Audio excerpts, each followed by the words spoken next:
যুদ্ধবিমান দুর্ঘটনায় দগ্ধ 23 জনের উন্নতি, শিগগিরই ছাড়া পেতে পারেন কয়েকজন, সংকটাপন্ন 4। ভোলায় মাসুমার দাফন, টাঙ্গাইলে তানভীর ও হুমায়রার পরিবারকে সমবেদনা বিএনপির। দুর্ঘটনায় মায় বাঁচতে পারতো, কিন্তু ওই শিক্ষার্থী বাঁচাইতে দেয় আমার মার প্রাণ গেল। সরকার যদি আমার পাশে থাকে বা আমার একটু সাপোর্ট দেয়, তাহলে আমি সন্তান দুইটার একটু মানুষ করতে পারবো। সরকারি যে সহায়তা যেটা যখন সময় মতো আসবে সেটা আমরা তাদেরকে পৌঁছে দেবো। যতদিন আছি ইনশাল্লাহ এই পরিবারের সাথে থাকবো, এই পরিবারের সাথে সার্বিক সহযোগিতা আমাদের নেতা করবে। মাইলস্টোন স্কুল থেকে আলামত সংগ্রহ, বিমান বাহিনীর ক্ষতিগ্রস্ত শ্রেণীকক্ষে তল্লাশি, ক্যাম্পাসে শিক্ষার্থী অভিভাবকদের ভিড়, এখনও তাড়া করে ফিরছে দুঃসহ স্মৃতি। ছোট ছোট ভাই বোনরা, ফ্রেন্ডসরা যে মারা গেছে, সবাই অনেক অবস্থা খারাপ, এই নিয়ে আমরা অনেক কষ্টে আছি। যে বাবা মায়ের সন্তানরা মারা গেছে তাদের জন্যই আমরা অনেক শোকাহত। দেখছিলেন প্রধান শিরোনাম। দুপুরের সময় সঙ্গে আছি আমি আমিরুল ইসলাম আলিফ এবং আমি রোজা চৌধুরী। এবার অন্যান্য শীর্ষ সংবাদ। নির্বাচন বানচালের ষড়যন্ত্র করছে গণতন্ত্র ধ্বংসকারীরা, অভিযোগ রিজভির। সুষ্ঠু ভোটের আশা, অভ্যুত্থানের বছরে বেড়েছে বিএনপি রায়, ইসিতে হিসাব জমা। জাতীয় সনদের খসড়া দলগুলোর কাছে পাঠানো হবে কাল। 31 জুলাইয়ের মধ্যে আলোচনা শেষ করতে চায় কমিশন। দাবি আদায়ে 3 আগস্ট কেন্দ্রীয় শহীদ মিনারে জড়ো হওয়ার আহ্বান নাহিদের। মানুষ যে চলাফেরাই না করতে পারতো, ফুটপাতে দোকান ব্যবসা করার জন্য মার্কেট ভাড়া করুক। অ্যাবনর্মালিটি বাংলাদেশে এখন নরমালিটি হয়ে গেছে। দোকানপাটের দখলে ঢাকার ফুটপাত, নেই হাঁটার জায়গা, দুর্ঘটনার ঝুঁকিতে পথচারীরা। নারীর জন্য অনিরাপদ, উচ্ছেদের বদলে হক আর পুনর্বাসনে জোর সিটি কর্পোরেশনের। নামি দামি ব্র্যান্ডের মতো দেখতে, প্রসাধনীতে ঠাসা পুরান ঢাকার চকবাজার। অক্ষর পাল্টে দেওয়া হয় নতুন নাম, বোঝার উপায় নেই সহজে। অভিযানও থামাতে পারছে না বিএসটিআই।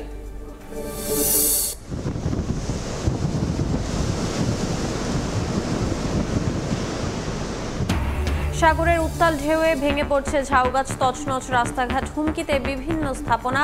কক্সবাজার উপকূলে ব্যাপক ভাঙন, বৃষ্টিতে চট্টগ্রাম নগরীতে জলাবদ্ধতা।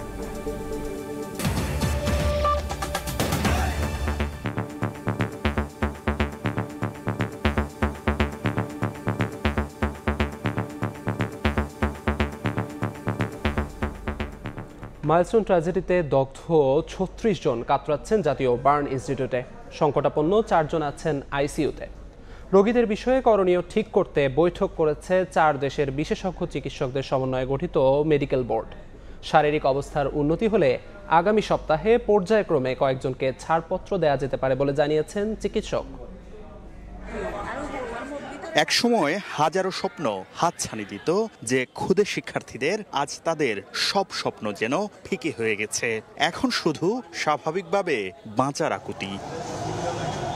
21 জুলাই রাজধানীর উত্তরায় মাইলস্টোন স্কুল অ্যান্ড কলেজে বিমান বিধ্বস্তের ঘটনায় দগ্ধ হয়ে এখনও 36 জন কাতরাচ্ছেন জাতীয় বার্ন ও প্লাস্টিক সার্জারি ইনস্টিটিউটে।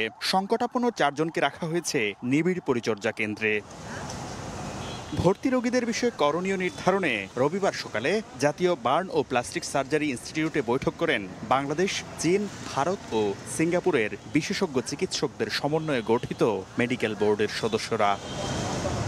ইনস্টিটিউট থেকে জানানো হয়, অবস্থার উন্নতি সাপেক্ষে আগামী 1 সপ্তাহে পর্যায়ক্রমে 10 জনকে ছাড়পত্র দেওয়ার সম্ভাবনা রয়েছে। এর আগে শনিবার স্বাস্থ্য মন্ত্রণালয় থেকে 35 জনের মৃত্যুর খবর জানানো হলেও রোববার তা সংশোধন করে 34 জনের মৃত্যুর খবরের কথা বলা হয়। শাকির আহমেদ, সময় সংবাদ, ঢাকা। মাইলস্টোনে বিমান দুর্ঘটনায় ক্ষতিগ্রস্ত স্কুল ভবনে আলামত সংগ্রহ করেছে বিমান বাহিনীর তদন্ত সংস্থা। বিধ্বস্ত বিমানের ধ্বংসাবশেষের বিভিন্ন আলামত সংগ্রহ করে তারা। তদন্ত সংস্থা জানিয়েছে, স্কুল ভবনটি কর্তৃপক্ষের কাছে হস্তান্তরে তাদের এই প্রয়াস। এদিকে এখনও দুঃসহ স্মৃতি তারা করছে শিক্ষার্থী ও অভিভাবকদের। মানসিক ট্রমা কাটাতে স্কুলের পক্ষ থেকে কাউন্সেলিং করানো হচ্ছে। মাইলস্টোন স্কুল অ্যান্ড কলেজে হায়দার আলী ভবনের সামনে যুদ্ধবিমান বিধ্বস্ত হওয়ার পর ছড়িয়ে ছিটিয়ে পড়ে বিভিন্ন অংশ। মেটাল ডিটেক্টরের মাধ্যমে টুকরোগুলো উদ্ধার করছেন বিমান বাহিনীর সদস্যরা। রোববার সকালে ক্ষতিগ্রস্ত ভবনে প্রবেশ করেন বিমান বাহিনীর তদন্ত সংস্থার সদস্যরা। ক্ষত বিক্ষত শ্রেণীকক্ষ, দুর্ঘটনাস্থল সহ আশপাশের বিভিন্ন স্থান থেকে আলামত সংগ্রহ করেন তারা। পরে তা ট্রাকে করে নিয়ে যাওয়া হয়। আনুষ্ঠানিকভাবে তদন্ত সংস্থা কথা না বললেও জানানো হয় স্কুল কর্তৃপক্ষের কাছে ভবনটি হস্তান্তরের প্রক্রিয়ার অংশ হিসেবে কাজ করছেন তারা। এদিকে ভয়াবহ ঘটনার 6 দিন পার হলেও এখনো মানসিক ধকল কাটেনি শিক্ষার্থী, অভিভাবক সহ সংশ্লিষ্টদের। এদিন বিদ্যালয়ের নির্দিষ্ট কাউন্সেলিং সেন্টারে শিক্ষার্থী ও অভিভাবকদের মানসিক ট্রমা কাটাতে কাউন্সেলিং করানো হয়।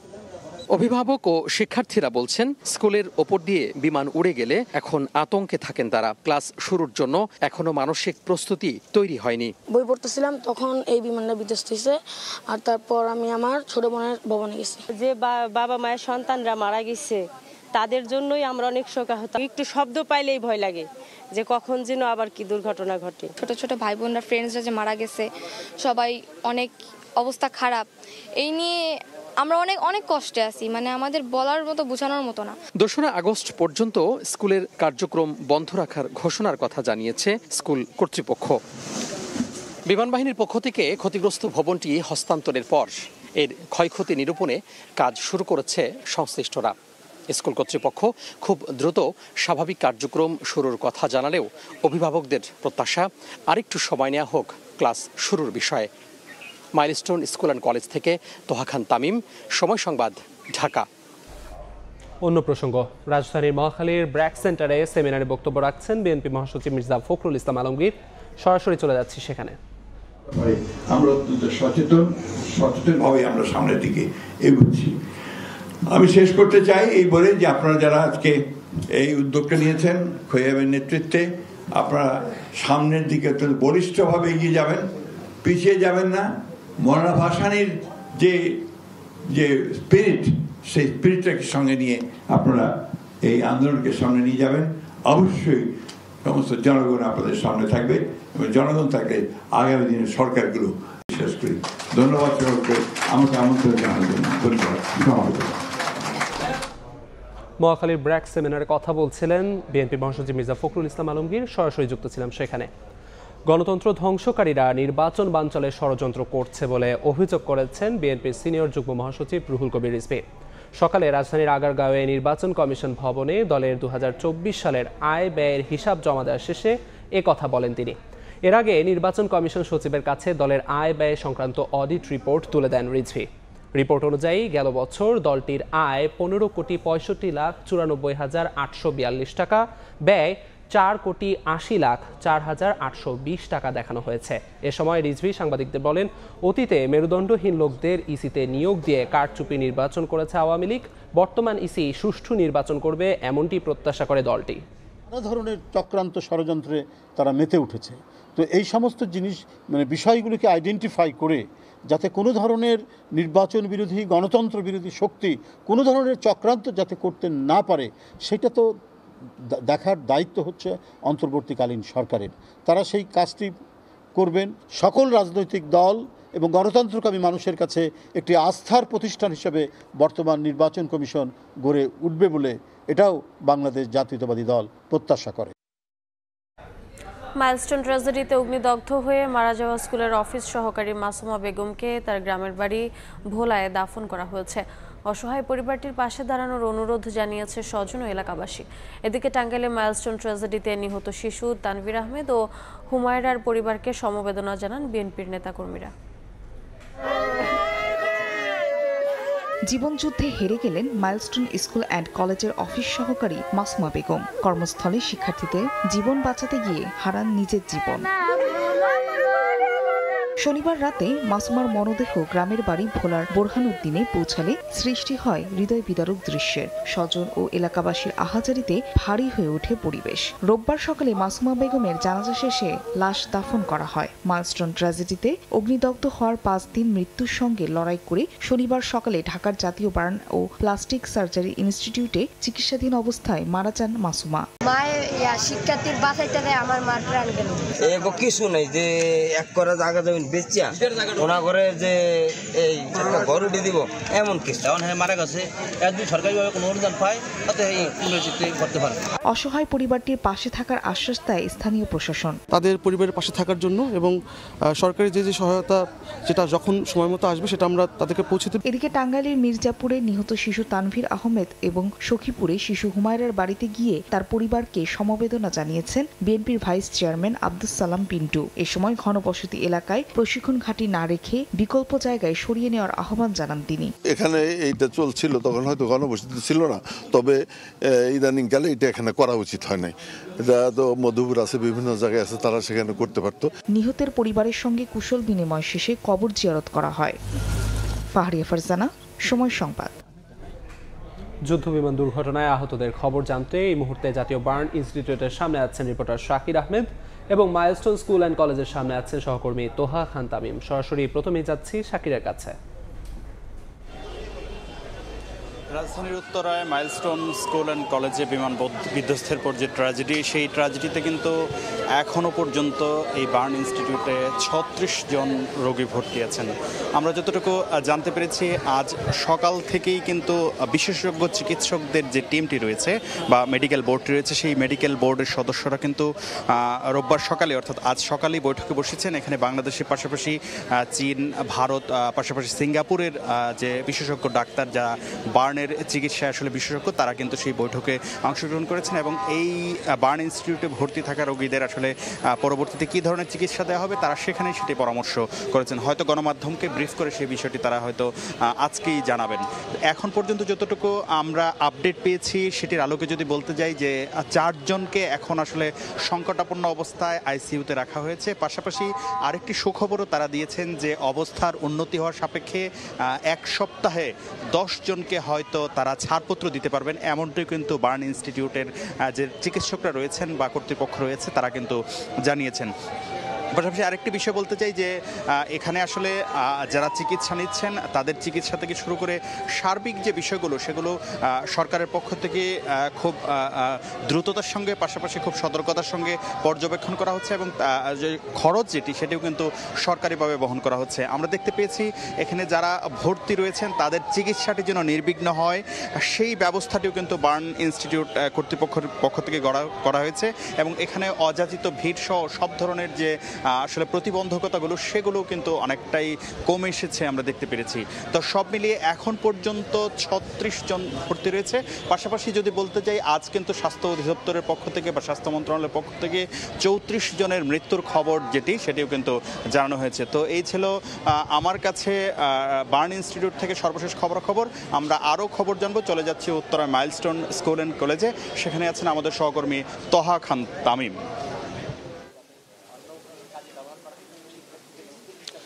দেশের ইতিহাসে নিঃসন্দেহে একটি বড় ঘটনা এবং এই ঘটনার পরপরে অভিভাবক, শিক্ষার্থী সহ আশপাশের এলাকাবাসী তথা পুরো দেশ শোকে মুহ্যমান খুব স্বাভাবিকভাবেই। এখনও 6 দিন পার হয়েছে, তারপরেও কিন্তু মানসিক যে অস্থিরতা বা ট্রমা সেটি আসলে এখনও কিন্তু কাটেনি। আমরা ঠিক যে ক্ষতিগ্রস্ত হায়দার আলী ভবন সেটির সামনে দাঁড়িয়ে রয়েছি এবং আমরা কিছুক্ষণ আগে বিমান বাহিনীর পক্ষ থেকে এটি স্কুল কর্তৃপক্ষের কাছে হস্তান্তরের পর এটির যে ক্ষয়ক্ষতি নিরূপণ, বিভিন্ন ধরনের যে হিসেব নিকেশ সেটি তারা আসলে করছেন। বিশেষ করে যেহেতু একেবারে নিচতলার যে বেশ কয়েকটি কক্ষ একেবারে ধ্বংস হয়ে গেছে, এটা আসলে ব্যবহারের অনুপযোগী, সেটি আসলে নতুন করে গড়ে তোলা হবে কিনা বা এটি সংস্কার করে এখানে ক্লাস শুরু করা হবে সেটি আসলে এখনও সিদ্ধান্ত নেয়নি কর্তৃপক্ষ। তারপরেও অভিভাবকদের পক্ষ থেকে জানানো হয়েছে যে আরেকটু সময় নেওয়া হোক ক্লাস শুরুর ব্যাপারে, যেহেতু এত বড় একটি ঘটনা, অনেকের সহপাঠী বন্ধু যারা চলে গিয়েছে পৃথিবী থেকে, সেই সমস্ত শোক কিংবা ট্রমা যারা শিশুরা রয়েছেন তারা কিন্তু এখন পর্যন্ত কাটাতে পারেনি। অভিভাবকরা জানিয়েছেন যে বাসার ভেতরে এখনও তারা অস্থিরতা থাকে, শঙ্কায় থাকে এবং ভয়ে কিন্তু মাঝে মধ্যেই কেঁপে উঠছে শিশুরা। তো এইভাবে যে সময় যে অতিবাহিত হচ্ছে এই যে স্কুল সংশ্লিষ্ট যারা আছে তারা, তবে সেক্ষেত্রে তারা বলছেন যে এখন আসলে ক্লাস শুরুর বিষয়টি তারা ভাবছেন না, বরঞ্চ আরেকটু যেন দেরি করা হয় ক্লাস শুরুর ব্যাপারে, এটি তারা স্কুল কর্তৃপক্ষের কাছে বারবার করে বলছেন। তারপরেও এই ভবনটি আসলে ভেঙে নতুন করে কোনো ভবন নির্মাণ করা হবে কিনা কিংবা এটি আসলে সংস্কার করা হবে সেটি আসলে স্কুল কর্তৃপক্ষ হয়তো জানাবে। তবে কিছুক্ষণ কিছুক্ষণ আগে এখানকার যিনি এই শাখার যিনি ভাইস প্রিন্সিপাল তার নেতৃত্বে যারা শিক্ষকরা রয়েছেন, কর্মচারী রয়েছেন স্কুলের, তারা এসেছিলেন এবং এইখানকার যে ক্ষয়ক্ষতি নিরূপণ সেটির হিসেব নিকেশ তারা করছিলেন। এখন কয়েকদিন ধরে আমরা দেখেছি যে এইটুকু জায়গার মধ্যে, অর্থাৎ এই যে স্কুল ভবনের ভেতরে প্রবেশের জন্য যেই ধরনের নিষেধাজ্ঞা, সেই নিষেধাজ্ঞা চলছিল। মূল ফটকটা বন্ধ করা হয়েছিল, এখন মূল ফটক খুলে দেওয়া হয়েছে। তারপরেও যারা সংশ্লিষ্ট রয়েছেন, বিশেষ করে গণমাধ্যম কর্মী, এখানকার যারা অভিভাবক, শিক্ষার্থী রয়েছেন, তারা মূলত আসছেন। এছাড়া এখানে পাশে কিন্তু হোস্টেল রয়েছে শিক্ষার্থীদের জন্য, তারা যারা বাইরে পরীক্ষা দিতে গিয়েছিল তারা এখানে এসছেন। অর্থাৎ মোটামুটিভাবে বলা যায় যে এর সামনে দিয়ে যে স্বাভাবিক যে কার্যক্রম বা স্বাভাবিক চলাফেরা সেটি আসলে স্বাভাবিক হয়েছে। তারপরেও এখন এটিকে ঘিরে, এই ভবনকে ঘিরে যেই ধরনের শঙ্কা, যেই ধরনের ঘটার পরে যেই ধরনের ট্রমা, সেটি আসলে এখনও কাটছে না। তো এই ছিল মাইলস্টোন স্কুল অ্যান্ড কলেজের হায়দার আলী ভবন যে ক্ষতিগ্রস্ত হয়েছে, তার সামনে থেকে আমার হাতে সবশেষ। মাইলস্টোন স্কুল অ্যান্ড কলেজের সামনে থেকে সহকর্মী তোহা খান তামিম। এর আগে জাতীয় বার্ন ইনস্টিটিউটের সামনে থেকে শাকির আহমেদ জানাচ্ছিলেন সবশেষ খবরাখবর। জুলাই সনদের দাবিতে আগামী 3 আগস্ট কেন্দ্রীয় শহীদ মিনারে জড়ো হতে আহ্বান জানিয়েছেন এনসিপির আহ্বায়ক নাহিদ ইসলাম। বলেন, মুজিববাদ ও ভারতীয় আধিপত্যবাদের বিরুদ্ধে নতুন সংবিধান প্রয়োজন। নেত্রকোনায় পদযাত্রা কর্মসূচিতে বক্তব্য রাখেন তিনি। তৃণমূলকে শক্তিশালী করার মিশনে জাতীয় নাগরিক পার্টির কেন্দ্রীয় নেতারা একের পর এক ছুটে বেড়াচ্ছেন দেশের প্রতিটি জনপদে। রোববার দেশ গড়তে জুলাই পদযাত্রা নিয়ে হাজির নেত্রকোনায়। এদিন দুপুরে পুরাতন কালেক্টরেট মাঠে পথসভায় বক্তব্য রাখেন মুখ্য সমন্বয়ক নাসিরউদ্দিন পাটোয়ারি। যারা ফ্যাসিস্ট হয়ে ক্ষমতার কাঠামোতে থাকতে চায় তারা নির্বাচনে পিআর পদ্ধতি চায় না বলে মন্তব্য করেন তিনি। পাওয়ার ব্যালেন্সের চেক করার জন্য পিআর পদ্ধতিতে উচ্চ কক্ষের নির্বাচন চেয়েছি, কিন্তু যারা ফ্যাসিস্ট ক্ষমতার কাঠামোতে থাকতে চায় তারা এই বিষয়ে জনগণকে ধোঁকা দেওয়ার চেষ্টা করছে। জুলাই সনদের দাবিতে আগামী 3 আগস্ট কেন্দ্রীয় শহীদ মিনারে জড়ো হতে আহ্বান জানান এনসিপির আহ্বায়ক নাহিদ ইসলাম। বলেন, মুজিববাদ ও ভারতীয় আধিপত্যবাদের বিরুদ্ধে নতুন সংবিধান প্রয়োজন। দেশব্যাপী সংস্কারের দাবিতে আমরা নেমেছি এবং একটা নতুন সংবিধানের দাবিতে আমরা নেমেছি। এই নতুন সংবিধানের জন্য আমাদের একটি গণপরিষদ নির্বাচন লাগবে, যেই গণপরিষদ নির্বাচনের মাধ্যমে বাংলাদেশের সাধারণ মানুষ, বাংলাদেশের অভ্যুত্থানকারী জনতা বাংলাদেশের আগামী নতুন সংবিধান নির্ধারণ করবে। পদযাত্রা কর্মসূচির আগে জেলা সার্কিট হাউসে জুলাই শহীদ পরিবারের সদস্যদের সঙ্গে মত বিনিময় করেন এনসিপি নেতারা। সময় সংবাদ, নেত্রকোনা। যে কোনো মূল্যে 31 জুলাইয়ের মধ্যে মৌলিক সংস্কারের বিষয়ে রাজনৈতিক দলগুলোর সঙ্গে সংলাপ শেষ করতে চায় জাতীয় ঐকমত্য কমিশন। আর আগামীকালের মধ্যে জাতীয় সনদের খসড়া রাজনৈতিক দলগুলোর কাছে পাঠানো হবে। কমিশন সহ সভাপতি জানান, 20টি বিষয়ের মধ্যে নোট অব ডিসেন্ট সহ 10টি বিষয়ে একমত হয়েছে দলগুলো। 7টি বিষয়ে ঐকমত হয়নি, আর 3টি বিষয়ে আলোচনার প্রস্তাব দেওয়া হবে। রাষ্ট্র পরিচালনার মূলনীতি, নাগরিকদের মৌলিক অধিকার সম্প্রসারণ প্রস্তাব, পুলিশ কমিশন বিষয়ে আজকের আলোচনার বিষয় ঠিক করা হয়েছে। এছাড়াও অমীমাংসিত অন্যান্য বিষয়ে আলোচনা হবে। গুরুত্ব আরো অর্থে বলে আসলে দিন নয়, ঘন্টার হিসাবের মধ্যে আমাদের চলে যেতে হবে। এখন আমরা যে কোনো ভাবেই হোক এই প্রক্রিয়াটা 31শে জুলাইয়ের মধ্যে আমাদের সমাপ্ত করতে হবে, অন্যথা হওয়ার কোনো সুযোগ নেই। তারপরে জাতীয় সনদ স্বাক্ষরের জন্য হয়তো আমরা একটা অন্য দিন বরাদ্দ করতে পারি, কিন্তু আমাদের আলোচনার যে কোনো প্রক্রিয়া 31শে জুলাইয়ের মধ্যে সমাপ্ত করতে হবে। সনদের যে প্রাইমারি টেক্সট, শুধুমাত্র ওইগুলি বাদ দিয়ে, যেগুলোতে একমত হয়েছে সেগুলো বাদ দিয়ে তার বাইরে যে ভূমিকা এবং কমিটমেন্টের জায়গাগুলো, তার একটা খসড়া কমিশন তৈরি করেছে এবং কমিশন আগামীকালের মধ্যে সকল রাজনৈতিক দলের কাছে এই খসড়া প্রেরণ করবে। ঐকমত্য কমিশনের বৈঠক নিয়ে ফরেন সার্ভিস একাডেমিতে কথা বলছেন রাজনীতিবিদরা। সরাসরি যাচ্ছে সেখানে। এখতিয়ার নিয়ে প্রশ্ন করা আমাদের মনে কোনো সম্মুখীন হবে না। আমরা একটা গণ অভ্যুত্থানের মাধ্যমে, একটা রক্তাক্ত বিপ্লবের মাধ্যমে আমরা যে নতুন একটা দেশ পেয়েছি, আমরা একটা নতুন যে স্বাধীনতা পেয়েছি, এটাকে আপনার যথাযথ মূল্যায়ন করার জন্য আমরা সংস্কার চাই এবং সংস্কারের আলোচনায় আমরা অত্যন্ত আন্তরিকভাবে আপনার এই পর্যন্ত এগিয়েছি। সুতরাং এই সময় এসে আমরা কমিশনের এখতিয়ার নিয়ে আমরা কোনো প্রশ্ন করতে চাই না, বরঞ্চ আমরা মনে প্রাণে দিলে অন্তরে চাই আগামী 2-3 দিনের মধ্যে কমিশনের যে সমস্ত কাজগুলো আছেন, যে সমস্ত বিষয়ে আমরা এখন ঐক্যমত্য বসতে পারি নাই, ঐক্যমত্য করে আমরা জুলাইয়ের 31 তারিখ আগে জুলাই সনদে আমরা স্বাক্ষর করতে চাই। এটা আমাদের দাবি এবং আমরা এটার জন্য বলেছি যে প্রয়োজনে সকাল 10টা থেকে রাত্রি 10টা পর্যন্ত আগামী কয়েকদিন আপনারা চালিয়ে আপনারা এই বিষয়টি নিষ্পত্তি করেন। ধন্যবাদ আপনাদের সবাইকে। দুপুরের সময় আরও থাকছে।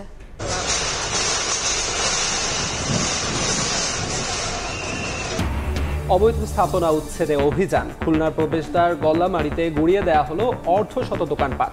আরও শতাধিক ভেঙে দেওয়ার ঘোষণা সড়ক বিভাগের।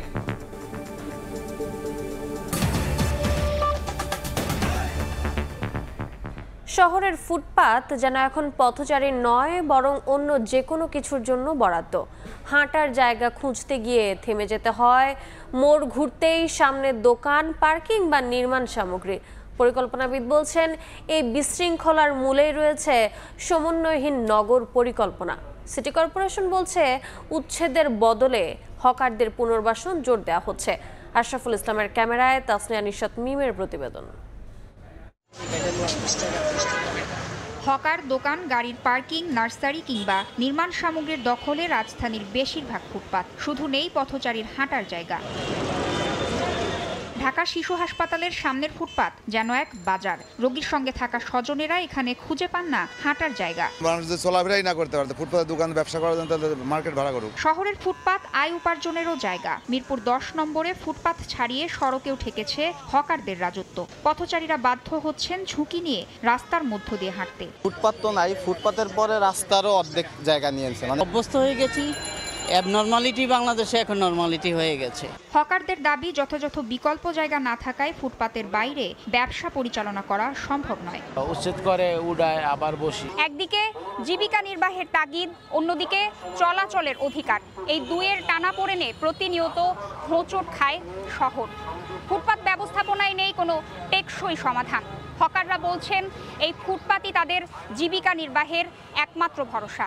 অন্যদিকে পথচারীরা বলছেন প্রতিদিন এই ফুটপাত দিয়ে হেঁটে যাওয়া যেন নাজেহাল হওয়ার এক অবধারিত অভিজ্ঞতা।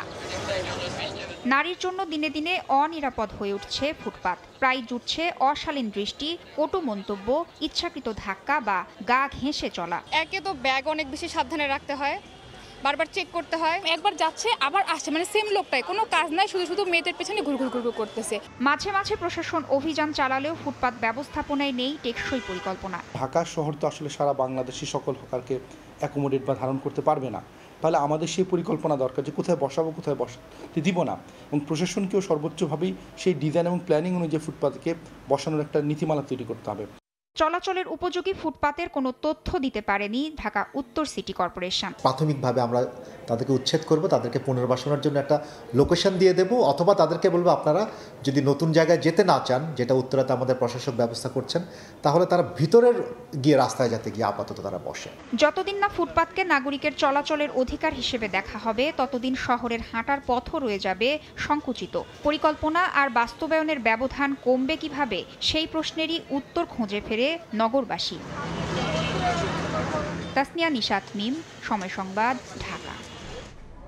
52 বাজার আর 53 গলির পুরান ঢাকার ঘিঞ্জি রাস্তাঘাট আর যানজটে ওষ্ঠাগত নগর জীবন। বছরের পর বছর একই চিত্র। অসহনীয় জ্যামের প্রভাব পড়েছে ব্যবসা বাণিজ্যে।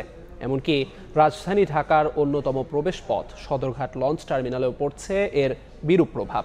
বিশ্লেষকদের মতে ট্রাফিক আইন মানতে বাধ্য করা, গাড়ি পার্কিংয়ের জন্য পর্যাপ্ত স্থান এবং ফুটপাত দখলমুক্ত করতে সুনির্দিষ্ট পরিকল্পনা বাস্তবায়ন করতে হবে পুরান ঢাকায়। সালাউদ্দিন আহমদ ও মোবারক হোসেন শুভর তোলা ছবিতে শাহিন আলমের রিপোর্ট। গাড়ির পেছনে গাড়ি, 30 সেকেন্ডের পথ চলতে আবার 5 মিনিটের দাড়ি। বলছি রাজধানীর পুরান ঢাকার কথা, যেখানে চলার গতি মন্থর। বাস, রিক্সা কিংবা মোটরসাইকেলে করে এক স্থান থেকে অন্য স্থানে যথাসময়ে পৌঁছানো এক বিস্ময়কর ব্যাপার বটে। একে তো সেখানকার সরু রাস্তা, তার সঙ্গে ফুটপাত দখল করে চলে হরেক রকমের ব্যবসা, আর এতে পথ চলতে ওষ্ঠাগত জনজীবন। পথচারীদের ভাষ্য, বহু বছরের চিত্র এটি। যানজটের ভোগান্তি এখানকার নিত্যসঙ্গী, যেন এসব বেহাল অবস্থা দেখার কেউ নেই। যেখানে 15 মিনিটের পথ সেখানে 2 ঘন্টাও লেগে যাচ্ছে, অনেক ভোগান্তি। 50 টাকা ভাড়া 100 টাকা নেয়। অটো রিক্সা বেড়ে যাওয়ার কারণে জ্যামটা বেশি। ঢাকা মেট্রোপলিটন পুলিশ যে ট্রাফিক মেনটেন করে, যে ওনাদের একটু এই জায়গাটাতে একটু বেশি মনোযোগ দেওয়া উচিত। প্রতিদিনকার এমন অসহনীয় যানজটের প্রভাব পড়েছে লঞ্চের যাত্রীদেরও। স্টাফের বেতন দিতে কষ্ট হয়, যে যাত্রী হয়। মানে আমাদের আগে পদ্মা সেতুর আগে যাত্রী চাপ ছিল অনেক, এখন যাত্রী বেশি গাড়িতে চলে যায়। 2.5 লাখ 3 লাখ করে 4 লাখ করে লস হয়। পরে মালিকরা রোটেশন করে চালায়, বর্তমানে 2টা করে চালাইতেছে। আগের যে যাত্রী ছিল তার অর্ধেকও নাই, সব লঞ্চে মানে লঞ্চের যাত্রী সব গাড়িতে।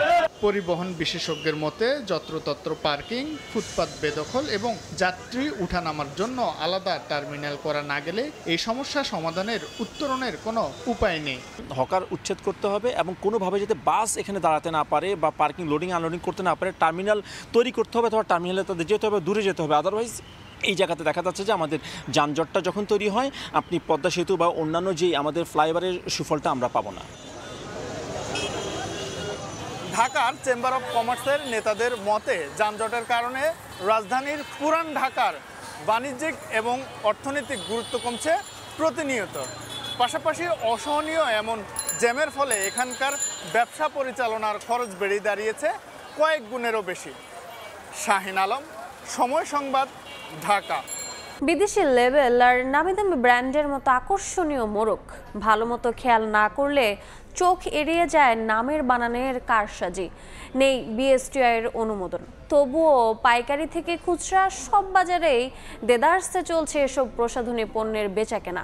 যদিও বিক্রেতাদের দাবি বেশিরভাগই আমদানি করা চীনা পণ্য। বিএসটিআই ও ভোক্তা অধিকার সংরক্ষণ অধিদপ্তর বলছে অভিযান চালিয়েও থামানো যাচ্ছে না এসব পণ্যের বিক্রি। তাই আসল পণ্য কিনতে ভোক্তাদের সচেতন হওয়ার পরামর্শ তাদের। অন্তরা সেনের রিপোর্ট। ফাউন্ডেশন থেকে আইশ্যাডো, সিরাম থেকে সানস্ক্রিন, সাজসজ্জায় প্রয়োজনীয় প্রসাধনী পণ্যে ঠাসা পুরান ঢাকার চকবাজারের এসব দোকান। প্রথম দেখাতে মনে হবে নামি দামি কোনো ব্র্যান্ডের পণ্য এগুলো, তবে একটু খেয়াল করলেই ধরা পড়ে নামের বানানের কারসাজি। একটি বর্ণের হেরফের করে যেমন বানানো হয়েছে নতুন নাম, তেমনি ডিজাইনও করা হয়েছে প্রায় হুবহু বিদেশি ব্র্যান্ডের আদলে। আমার হাতে দুটি বিদেশি কোম্পানির লিপস্টিক রয়েছে। একটিতে আমদানিকারক প্রতিষ্ঠান, বাজারজাতকারী প্রতিষ্ঠান, মেয়াদ উত্তীর্ণের তারিখ সবই উল্লেখ রয়েছে, সঙ্গে বিএসটিআইয়ের সিলও দেওয়া আছে। কিন্তু আমার বাঁ হাতের লিপস্টিকে নেই এই ধরনের কোনো তথ্য। তবুও পুরান ঢাকার চকবাজার, মৌলভীবাজার সহ বিভিন্ন মার্কেটে পাইকারি দরে বিক্রি হচ্ছে এসব প্রসাধনী। কসমেটিক প্রোডাক্টগুলো যা আছে এগুলো সব বাইরের থেকে চায়নায় ইম্পোর্ট করে, এই জন্য চায়না থেকেই আসে। তাদের দাবি সত্যতা যাচাইয়ে যেতে চাই মান নিয়ন্ত্রণকারী সরকারি সংস্থা বিএসটিআই এ। পণ্যের গায়ে লেখা নাম অনুসন্ধান করে সংস্থাটি জানালো অনুমোদন নেই কোনোটিরই। মানহীন এসব পণ্যের বিক্রি বন্ধে গেল অর্থবছরে 62টি অভিযান চালিয়েছে তারা। এ সময় 67টি মামলা, সিলগালা করা হয়েছে 2টি প্রতিষ্ঠান। 50 লাখ টাকার বেশি মূল্যের নকল কসমেটিক্স পণ্যের বোতল ও লেবেল ধ্বংস করার পাশাপাশি আদায় করা হয়েছে 26 লাখ টাকার বেশি জরিমানা। তবে অসৎ ব্যবসায়ীদের নিত্য নতুন কৌশলের কাছে হার মানতে হচ্ছে বলে জানান বিএসটিআইয়ের পরিচালক। যারা ইম্পোর্ট করছে অথবা যারা অবৈধ উপায়ে নিয়ে আসছে তাদেরকে যদি আমরা ধরতে পারতাম, তাহলে তো এটা সম্পূর্ণ প্রোডাক্ট সিল করে ইভেন তার বিরুদ্ধে ব্যবস্থা নেওয়া, আমরা কঠোর ব্যবস্থা নিতে পারতাম। প্রবলেমটা হচ্ছে যে তারা যখন নিয়ে এসে এরা দোকানে দিয়ে দেয়। এসব নকল পণ্যের বাজার রোধে তৎপর ভোক্তা অধিকার সংরক্ষণ অধিদপ্তরও। গেল জুন পর্যন্ত 1 বছরে প্রসাধনী ও স্কিন কেয়ার পণ্যে ভেজাল বিরোধী 744টি অভিযান করেছে সংস্থাটি। জরিমানা করেছে প্রায় 63 লাখ টাকা। ভেজালের অভিযোগ এসেছে 583টি, যার মধ্যে সমাধান হয়েছে 433টি। নকল পণ্য থেকে বাঁচতে প্রসাধনী কেনার ক্ষেত্রে ভোক্তাদের যাচাই বাছাই করার পরামর্শ সংস্থাটির মহাপরিচালকের। যিনি ক্রেতা, প্রথমত তার একটা দায়িত্ব আছে সব সময় বেছে যেটা বেস্ট ওয়ান সেটা ক্রয় করা।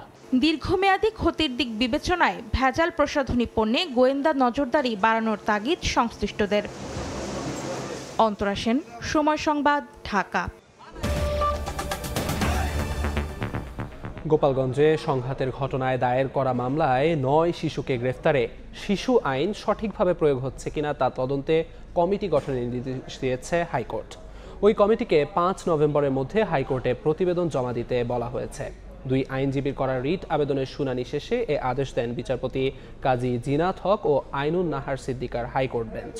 গত ২১ জুলাই এ বিষয়ে রিট করেন আইনজীবী উৎপল বিশ্বাস ও আবিদান কুল রুক।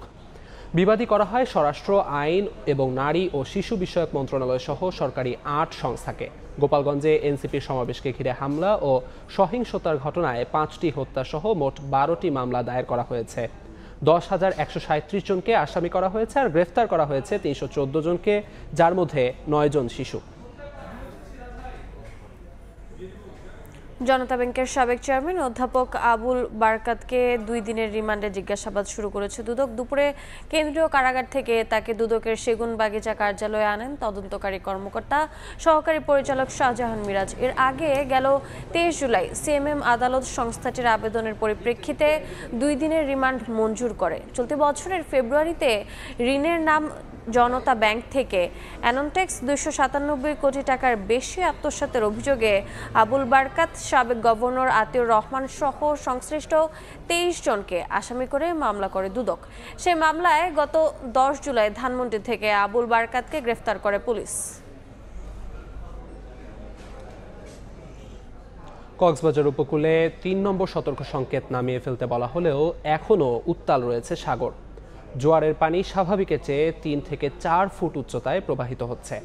জোয়ারে ঢেউয়ের আঘাতে কক্সবাজার সমুদ্র সৈকতের শতাধিক ঝাউগাছ উপড়ে পড়েছে। বালিয়াড়ির ভাঙন আরও তীব্র হয়েছে, ঝুঁকিতে পড়েছে মেরিন ড্রাইভও। এরই মধ্যে ৩টি অংশে দেখা দিয়েছে ভাঙন। এদিকে সাগর উত্তাল থাকায় প্লাবিত হয়েছে সেন্ট মার্টিনের নিম্নাঞ্চল। টেকনাফ সেন্ট মার্টিন নৌরুটে বন্ধ রয়েছে নৌযান চলাচল। আগামী কয়েকদিন ভারী থেকে মাঝারি বৃষ্টিপাত থাকতে পারে বলে জানিয়েছে আবহাওয়া অফিস। এদিকে টানা বৃষ্টিতে চট্টগ্রাম নগরীর বিভিন্ন জায়গায় জলাবদ্ধতা সৃষ্টি হয়েছে। এতে নগরীর কাতালগঞ্জ, ওয়াসা, জিই সহ বেশ কিছু এলাকায় দুর্ভোগে স্থানীয়রা। গাড়ি চালাইতে কষ্ট, মানুষ চলাচল করতে পারছে না। মানে কাতালগঞ্জে আছে, কাতালগঞ্জে এই রোড আছে, পরের রোড আছে, পরের রোডে নাই। এখানে থাকাকালীন আমি দেখতেছি যে আমাদের এলাকায় ড্রেনেজে ময়লা পর্যাপ্ত পরিমাণ জমে থাকে। আর নিয়ারিকা ভবনে তো আমরা পানি নিতে আমাদের একটু পানি উঠে। এই মুহূর্তে কক্সবাজারের মেরিন ড্রাইভে আছেন সহকর্মী সুজাউদ্দিন রুবেল। সরাসরি যাচ্ছি তার কাছে। উত্তাল সাগর, এই উত্তাল সাগরের যে বিশাল বিশাল ঢেউ, এই ঢেউয়ের আঘাতে কক্সবাজার টেকনাফ যে মেরিন ড্রাইভ রয়েছে সেই মেরিন ড্রাইভ চরম ঝুঁকির মধ্যে রয়েছে। যদি আমরা দেখাতে যাই, কক্সবাজারের যে টেকনাফের যে ৩ কিলোমিটার শেষ অংশে 0 পয়েন্ট থেকে যে নৌকার ঘাট পর্যন্ত সেই জায়গায় ব্যাপক ভাঙন দেখা দিয়েছে। এই ভাঙন ঠেকাতে প্রাথমিকভাবে জিও ব্যাগ ফেলে যেভাবে রক্ষা করা যায় সেটির প্রচেষ্টা চালিয়ে যাচ্ছে সেনাবাহিনী। আমরা লক্ষ্য করছি সেনাবাহিনী এখানে সকাল থেকে কাজ করছে। মোট ৩ কিলোমিটার এলাকায় প্রায় ১১ থেকে ১২টি অংশে ভাঙন দেখা দিয়েছে। আমরা যে ভাঙন অংশটি রয়েছে এটি শুরুর অংশ, সেখানে সেনাবাহিনী তারা ব্যারিকেড দিয়ে দেওয়া হয়েছে যাতে যা কোনো ধরনের যান চলাচল করতে না পারে সেই ব্যবস্থা করছেন। ঊর্ধ্বতন কর্মকর্তারা এসেছেন, তারা সার্বক্ষণিক চেষ্টা করে যাচ্ছেন যাতে কোনো রকম এই মেরিন ড্রাইভটি রক্ষা করা যায়। তবে এখানকার স্থানীয় বাসিন্দারা যেটি বলছে, যেহেতু মেরিন ড্রাইভ ঘেঁষেই কিন্তু ১৫ থেকে ২০টি গ্রাম রয়েছে, এই মেরিন ড্রাইভটি যদি ভেঙে যদি লোকালয়ে পানি ঢোকে তাহলে মানুষের কৃষি জমি যেমন ক্ষতি হবে, ঠিক তেমনি ২০টি গ্রাম পানিতে তলিয়ে যাবে। এই ভয়ে অনেকে আতঙ্কে রয়েছেন, সেই বিষয়টি বলছে। তবে আমরা এখান থেকে লক্ষ্য করছি যারা জনপ্রতিনিধি রয়েছেন তারা দাবি করছেন যাতে যে এই বর্ষা মৌসুমটা যাওয়ার পরপরই যাতে একটি টেকসই যেতে বাদ দেওয়া হয় এবং যাতে কোনো ধরনের সমস্যা না পড়ে এখানকার স্থানীয় বাসিন্দা থেকে কৃষি জমি থেকে শুরু করে সেই দাবিটি বারবার স্থানীয়রা করছেন। তবে আমরা এখানে অনেক যে পর্যটকরাও কিন্তু সকাল থেকে মেরিন ড্রাইভের 0 পয়েন্ট যে এক্সক্লুসিভ ট্যুরিজম রয়েছে সেখানে দেখার জন্য বা 0 পয়েন্টের ছবি তোলার জন্য এসছে, কিন্তু সেনাবাহিনী তাদেরকে যেতে দেয়নি যেহেতু মেরিন ড্রাইভ ভেঙে গিয়েছে। সেক্ষেত্রে অনেকে হতাশা নিয়ে ফিরেছেন, আমরা সেই জিনিসটি লক্ষ্য করছি। তবে প্রশাসন যে বিষয়টি বলছে সবার সাথে সমন্বয় করে এটি যাতে দ্রুত মেরামত করা যায় সেই ব্যবস্থা নেওয়া হচ্ছে। তো এই ছিল আমার কাছে টেকনাফ মেরিন ড্রাইভ থেকে সবশেষ। সরাসরি যুক্ত ছিলাম কক্সবাজারে। প্রায় 4 দশক পর অন্তত 168 ধরনের সেবায় 10 থেকে 30% হারে শুল্ক বাড়াতে যাচ্ছে চট্টগ্রাম বন্দর। এই সিদ্ধান্তে জাহাজ ও কন্টেইনার ভাড়া বাড়তে পারে বলে শঙ্কা ব্যবসায়ীদের। এর মধ্যে সেপ্টেম্বর থেকে বেসরকারি অফডকেও বসছে বাড়তি ট্যারিফ। এ নিয়ে অসন্তোষ জানিয়েছেন বন্দর ব্যবহারকারীরা। নূরজামাল আতিকের ক্যামেরায় বিস্তারিত জানাচ্ছেন কমল দে। অর্থ মন্ত্রণালয় থেকে জারি করা এক অনাপত্তি পত্রে চট্টগ্রাম বন্দরের পণ্য এবং জাহাজের ট্যারিফ বাড়ানোর প্রস্তাব অনুমোদন দেওয়া হয়। নৌ পরিবহন মন্ত্রণালয় থেকে এই প্রস্তাবনা পাঠানো হয়েছিল কয়েক মাস আগেই। বন্দরের প্রস্তাবনা অনুযায়ী 168 রকম সেবার ট্যারিফ বাড়বে 20 থেকে 30% হারে। শুধুমাত্র 4 ধরনের সেবার ট্যারিফ অপরিবর্তিত রাখা হয়েছে। এটাকে যদি আপনি ওইভাবে হিসাব করেন, ভোক্তাদের উপরে এটা কোনো রকম এফেক্ট ফেলবে না। আগে বন্দরের একটি কন্টেনার স্টাফিং চার্জ 2.73 মার্কিন ডলার থাকলো, এখন তা 6.41 মার্কিন ডলার করা হচ্ছে।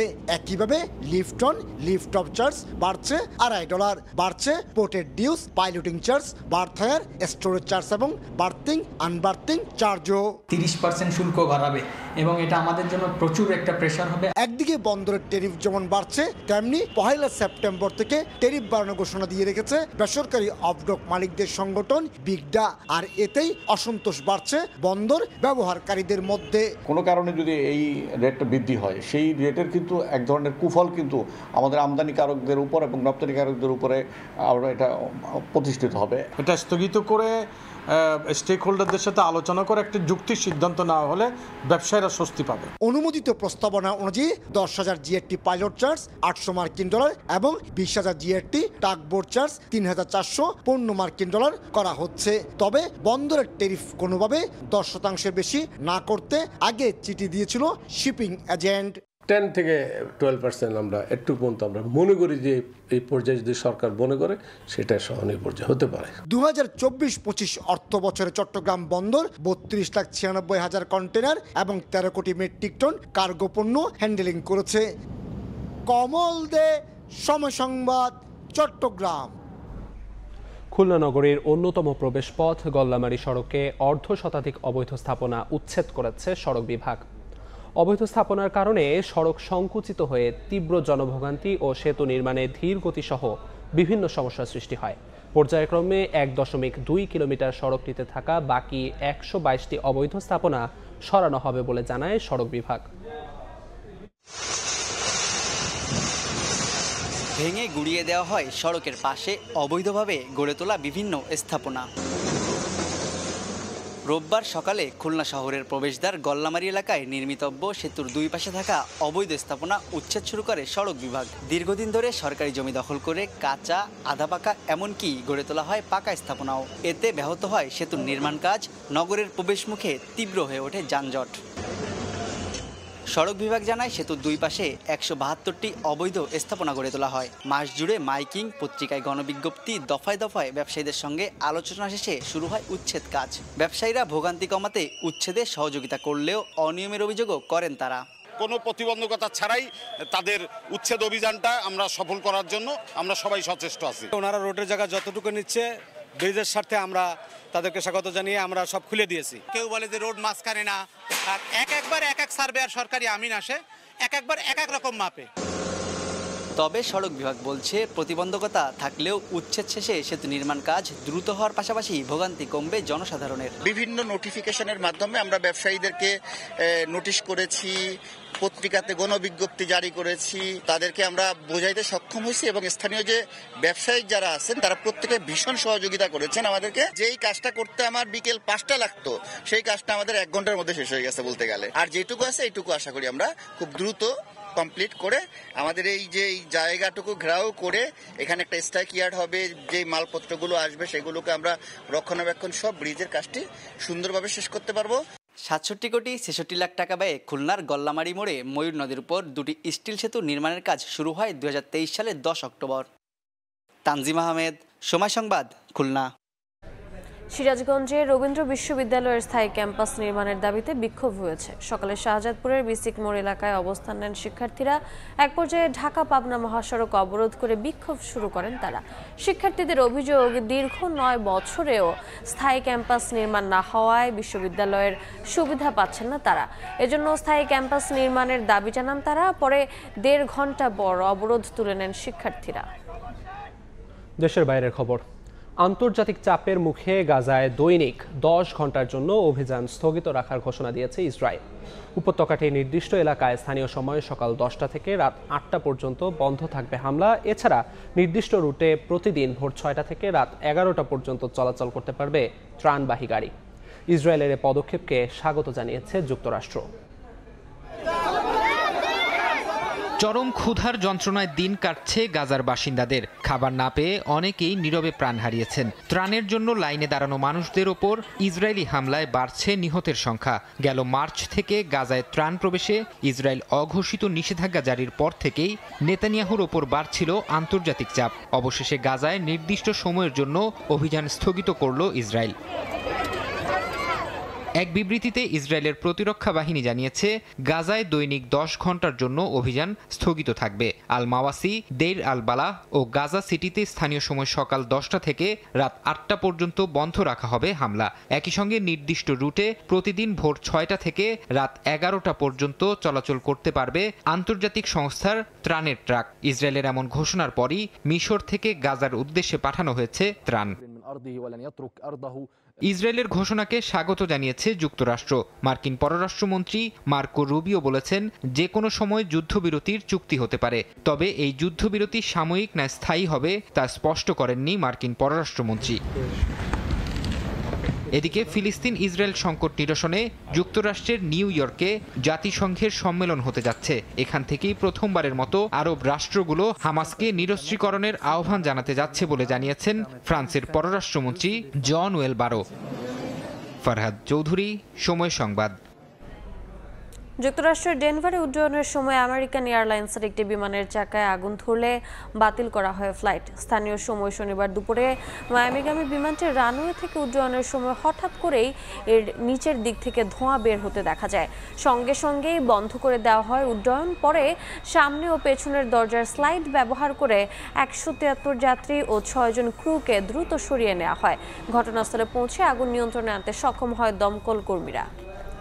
এ পর্যায়ে শীর্ষ সংবাদগুলো জানিয়ে দিচ্ছি আরেকবার। যুদ্ধ বিমান দুর্ঘটনায় দগ্ধ আরও একজনকে ছাড়পত্র, এখনও ভর্তি 35, সংকটাপন্ন 4 জন। মাইলস্টোন স্কুল থেকে আলামত সংগ্রহ বিমান বাহিনীর। নির্বাচন বানচালের ষড়যন্ত্র করছে গণতন্ত্র ধ্বংসকারীরা। অভিযোগ, রিজভির সুষ্ঠু ভোটের আশা ও ভুত্থানের বছরে বেড়েছে বিএনপির আয়, ইসিতে হিসাব জমা। এবং জাতীয় সনদের খসড়া দলগুলোর কাছে পাঠানো হবে কাল। 31 জুলাইয়ের মধ্যে আলোচনা শেষ করতে চায় কমিশন। দাবি আদায়ে 3 আগস্ট কেন্দ্রীয় শহীদ মিনারে জড়ো হওয়ার আহ্বান নাহিদের।